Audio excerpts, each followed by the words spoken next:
Hey now! What is up, everybody? My name is Mike Brown, aka Review King MB, and I'm here to rank all of the Spider-Man films, the bottom of the list. I don't want to say that this means that I think the film sucks or that I hate this movie, because I rewatched all of these Spider-Man films very recently, and I enjoy all of them for several different reasons, but at the bottom, I'm going to say The Amazing Spider-Man 1. I think what hurts this movie the most is the fact that it retreaded the origin. A good hour of this movie is Peter Parker's origin that I had already seen in the Sam Raimi film, and it had only been 10 years in between, not that long. Stuff that I don't care about, like Uncle Ben's death again, or Peter's parents running out on him. Who cares? Amazing Spider-Man 2. Boy, I am sorry, Andrew Garfield. This makes it seem like I am crapping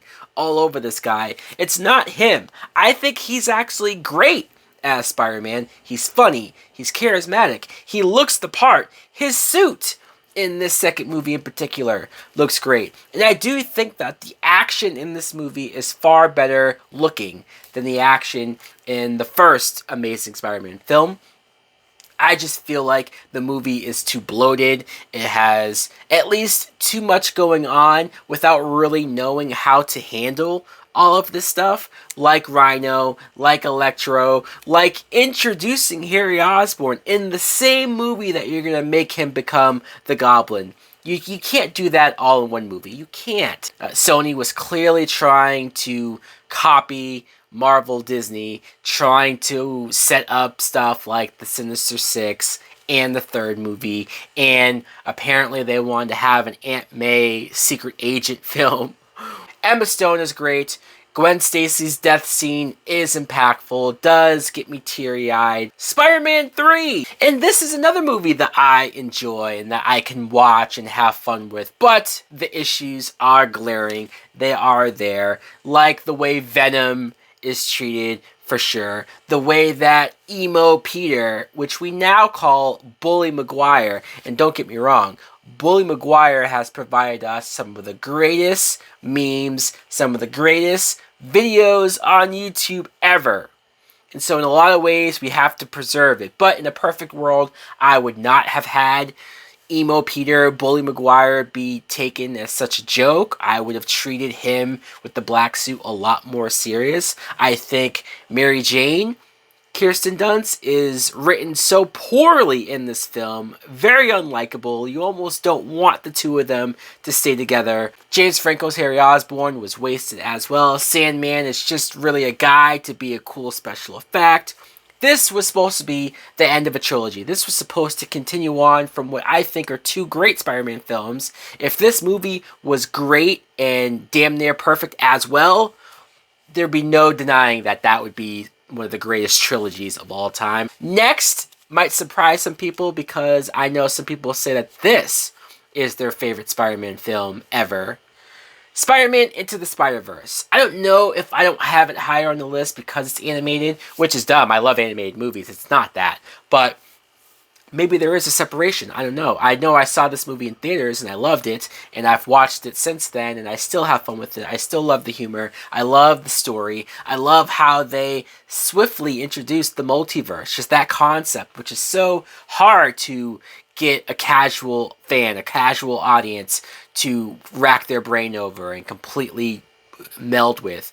But they make it work. Miles Morales introducing him, and him seeing Peter Parker die, Spider-Man die, by Kingpin of all people, and then he has to meet another Peter Parker, more of a loser Peter Parker. But this film is filled with so much Spider-Man fan servicey things. You could tell it's made by people that love the comic, that love Miles Morales. I love that between this movie and the video game, it feels like everybody knows who Miles Morales is, and it makes people want to see this character in live action oh so much. Everything going on in this movie, like Spider-Ham and Spider-Man Noir, Spider-Gwen, great stuff. Spider-Man Far From Home. They somehow made Mysterio one of the coolest Spider-Man villains ever. Maybe it's because it's Jake Gyllenhaal portraying the character the way that he does, him being so goddamn good at pretending to be a hero, to when he does reveal himself as the villain, not a surprise. Of course, I see it coming, but it hurts because he was so good as a good guy, and yet he's also so good as a bad guy. The ending of Mysterio exposing Spider-Man. Holy crap, who saw that coming? This might be in, the top 2 or 3 best Marvel MCU endings to a film ever. Spider-Man Homecoming is the homecoming of Spider-Man to the MCU. It's amazing that this film isn't number 1 for me because of all the things that it does do right. Having Spider-Man be a part of Marvel and him interacting with Tony Stark, Iron Man. People complain that, oh, he just feels like Iron Man Jr. or, oh, he just has everything given to him. We don't have a whole lot of opportunities to see Spider-Man interact with a Tony Stark or various other characters in the Marvel universe. So why not let us take advantage of that? Let us have some fun. Let us tell different stories and different versions of his origin by incorporating the character into the MCU. I thought it was a perfect way to do that. I love Marissa Tomei as Aunt May. I love his best friend Ned. I really enjoy Zendaya as MJ. Michael Keaton as the Vulture. Probably the standout. Honestly, once again, Spider-Man villains are being taken care of so much by Marvel MCU. Vulture being this guy who, again, slighted by Tony Stark. And then the moment, one of the best, greatest moments of this film is when Peter goes to pick up Liz Allen. You find out that Michael Keaton is her father.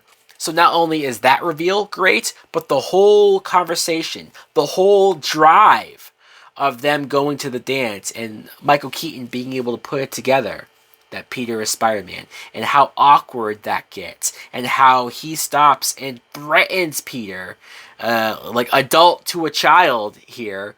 Very scary, very intense. And Tom Holland, for people who say that, oh, he's not as good as other Spider-Man or other actors, or he doesn't feel like the character. Tell me the scene when he gets the whole ceiling dumped on him. He's crushed, and he's struggling, and he's asking for help like any child, teenager would. And then he has to pep himself up. He has to motivate himself. He has to say, come on, Spider-Man, you can do this. He has to, like, such a good moment, such a comic book moment. The original Spider-Man, Sam Raimi, Tobey Maguire. I admit that this is a lot of nostalgia for why this is so high on the list. I'm not prepared to say that this is technically a better made film than anything else that I've already named, but I have seen this so many times. I do love the way how they handle Peter Parker's origin. Everything from him being bit by the spider and Uncle Ben's death, which I feel like is just taken so much better care, so much love, so much heartbreak. Everything with Peter fighting Bonesaw and him dealing with the guy who killed his uncle. I love the little threads that clearly continue on throughout the entire trilogy with James Franco as Harry Osborn, Kirsten Dunst as Mary Jane, and just everything. The effects and how well that they hold up for 2002. Spider-Man, the CGI swinging through the city, so good. Danny Elfman's score, so epic. Spider-Man 2. The Tobey Maguire Spider-Man 2. A lot of this is because this film is pretty much everything that you get from the first film, but in my opinion, done better. Done with a little more extra attention. You know, we take our time a little bit more with this movie. It is one villain in Dr. Octopus. Alfred Molina just delivers a great performance. Very likable villain. Very tragic story of him and his wife being killed and him having the tentacles on him. That hospital scene of him freaking out. And the love story of Peter and MJ going back and forth. And I know it can be frustrating because MJ is constantly cheating on another guy, but she loves Peter. Harry Osborn struggling with thinking that Spider-Man killed his father and us understanding that. The reveal of Harry finding out that Peter is Spider-Man is such a great moment, such an impactful moment. Doc Ock and Spider-Man not only fighting outside of the bank, but fighting on the train, fighting in that warehouse over the power of the sun machine. That train scene still holds up as one of the best superhero fight action sequences ever. And that's why for the longest time, Spider-Man 2 was my favorite Spider-Man film of all time. And that's why for almost 2 decades, it held that spot until now.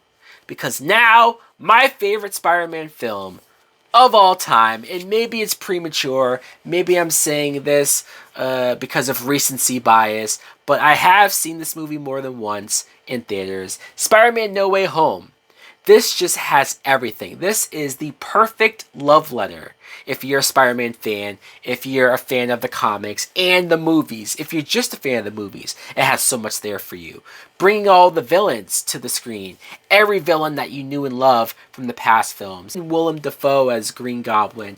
Dare I say, for anybody that doesn't say already that he's the best Spider-Man villain on live action screen, watch his performance here. Watch how evil he is. Watch how effed up some of the stuff that he does emotionally to Peter. And how he turns this guy inside out and just tries to bring the darkest parts of Spider-Man out. They do such a great job of establishing Green Goblin as Spider-Man's biggest and most threatening villain ever. And everything else, so much spoiler stuff that it still might be too soon to get into, but if you've seen the movie, you know why this film hit hard for me, why this movie got me in the feels, why I cried at least 3 or 4 separate times, even on the rewatch, when I knew shit was coming, when I was anticipating all of these moments, good and bad and sad. I still got teary-eyed. I still got emotional. I left this movie on such a high both times, hearing the audience reactions to all of the right moments. I have almost never been so excited for not only this particular Spider-Man film, but where this movie can lead to for future installments in a Spider-Man franchise. And we've already gotten Tom Holland 6 times, and I want to see more. I don't want it to end. I really don't. Anyways, guys, that's my list for ranking the Spider-Man films.